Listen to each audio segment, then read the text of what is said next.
This is the tough part for us. We cannot afford to become what we are fighting. Strategically, we shouldn't feed what we're fighting. But morally, we shouldn't become what we're fighting. And to the extent that what we are fighting is divisiveness and hatred and intolerance, we have to make sure that we aren't participating in it. Now, this is a tough part of my presentation. I promise you I'll say some stuff you like better. But I have to say this to you because otherwise our friendship is false. I've been all over this country, red states, blue states. The best thing about my job, I get to talk to everybody. And in order for me to make the next points I want to make, let me just say this to you. And this is an analogy that might help you. I have in my house 2 small, unemployed, ungrateful people.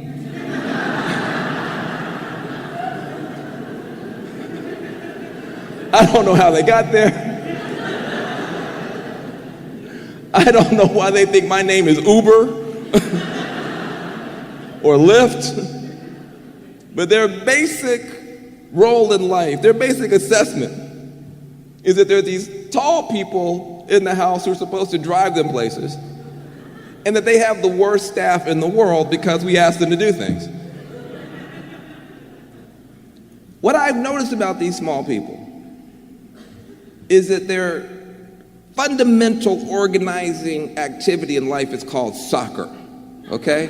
That's to them. Everything else is Charlie Brown noise. Soccer. And what I've noticed about them when it comes to soccer, over and over again, we've had this experience. Whenever there is a soccer match, and we put these small people in the car, and we drive toward the match, and we hear them in the backseat talking. Whenever they say, oh man, we're playing this team, they're trash. It's a trash team. They suck. They never win. We're gonna kill these guys. It won't even be close.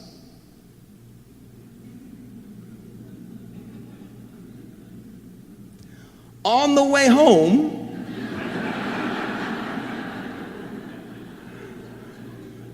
they cheated.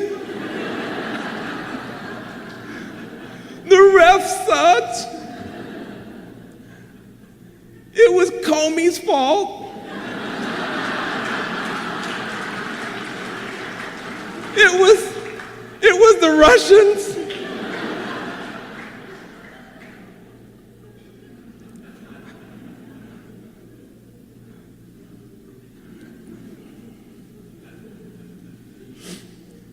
And at first you have to give them a moment just to be upset and to be angry and to blame everybody in the world.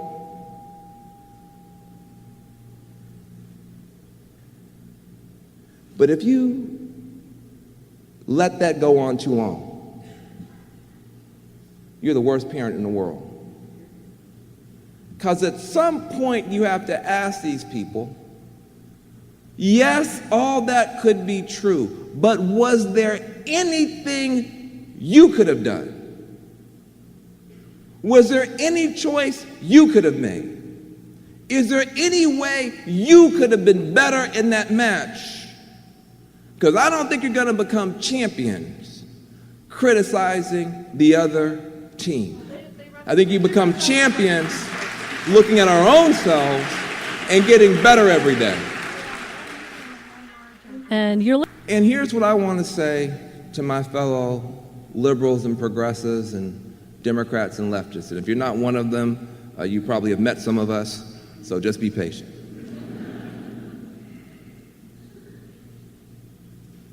If you don't work, you don't win. Simple as that.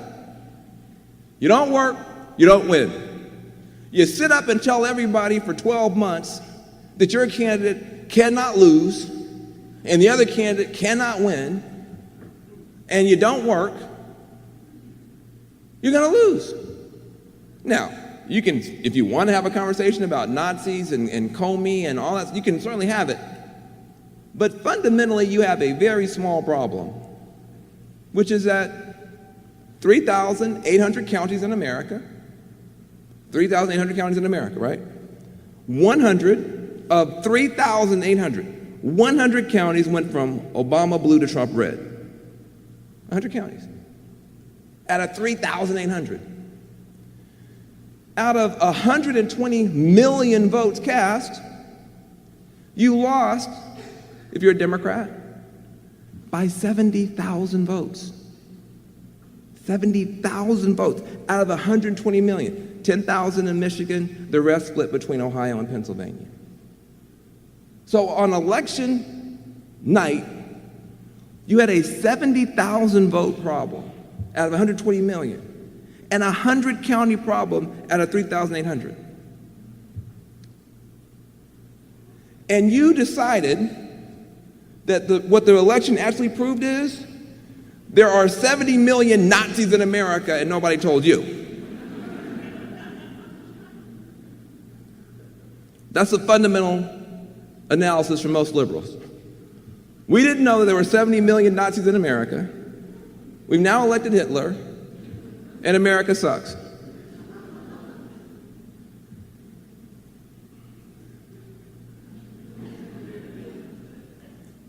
My question is simply this. First, did you work as hard in 2016 as you did in 2008? Simple question. 2008, people knocked on doors, went to swing states, gave all their money. People were wearing no clothes, just Obama bumper stickers. Literally just people, jeans just covered. People who had never given any money gave money. People who never gave money lied and said they did.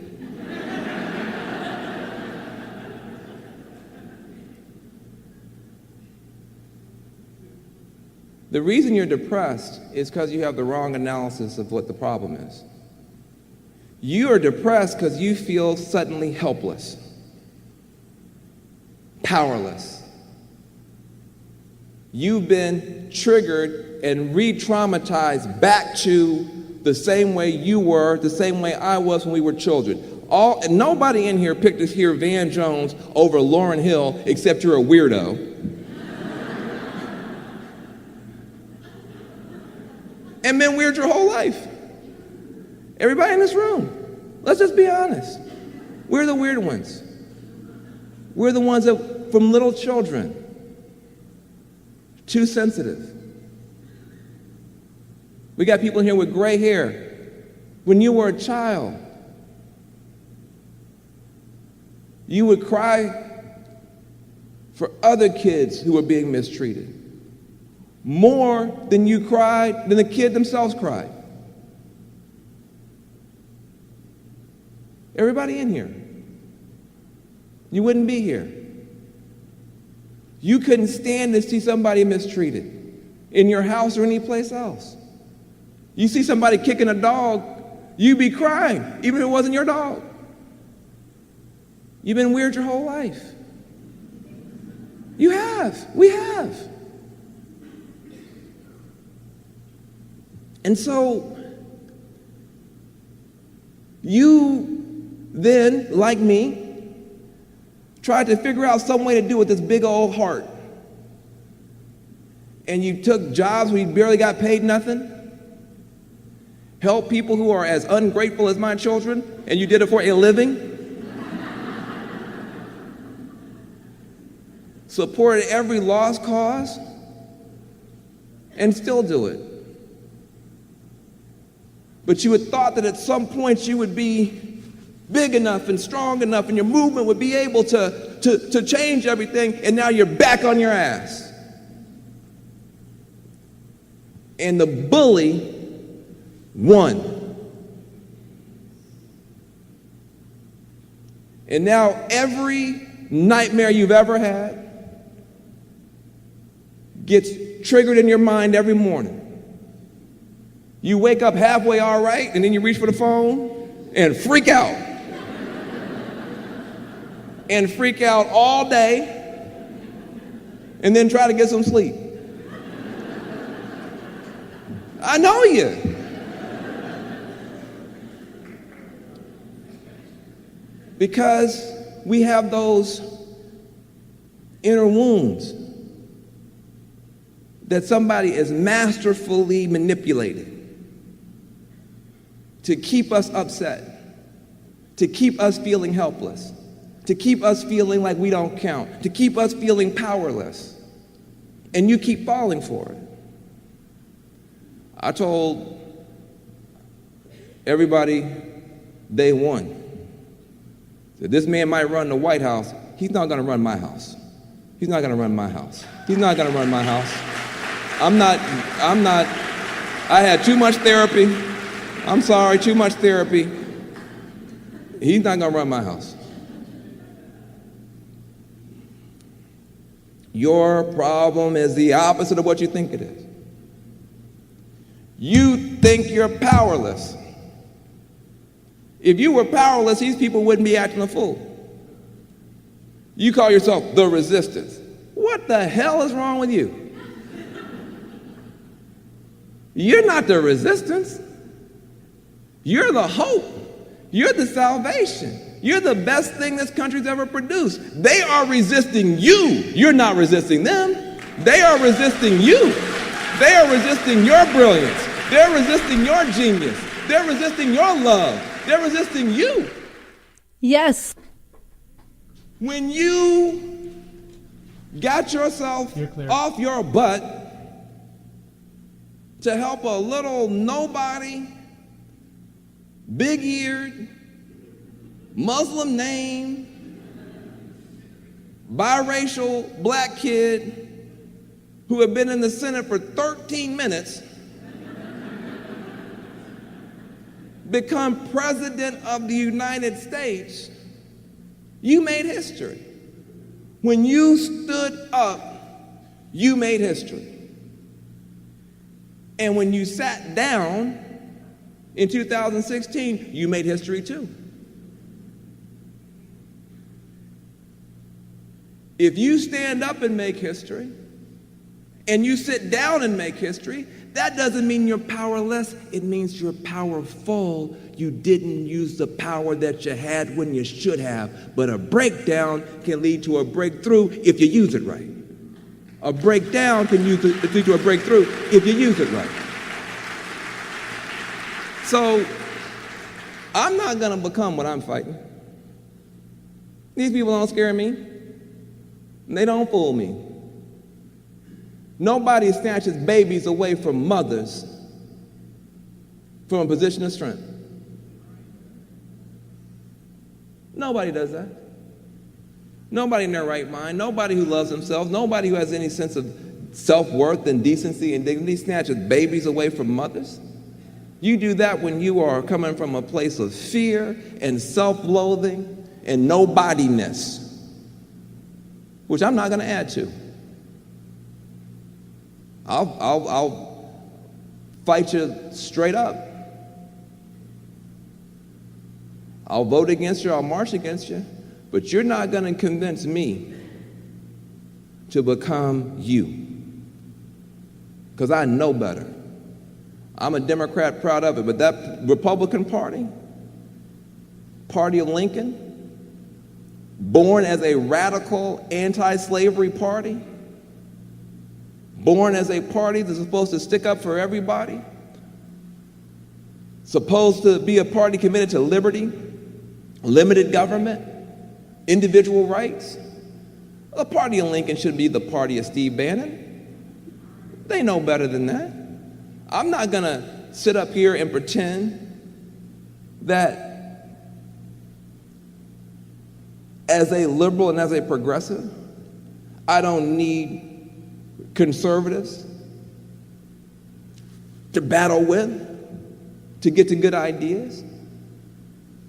See, listen, I'm on the left wing. I've never seen a bird fly with only a left wing. It takes two wings to fly. My quarrel with my conservative friends is not that they're being conservative. This is not conservative. Snatching babies away from mothers, turning a blind eye to every moral disgrace, tearing up America's place in the world. My problem is that they're not being conservative enough. I'll be a good liberal, you be a good conservative. I'll be a better liberal, you be a better conservative. And then we can get somewhere together. That's my quarrel.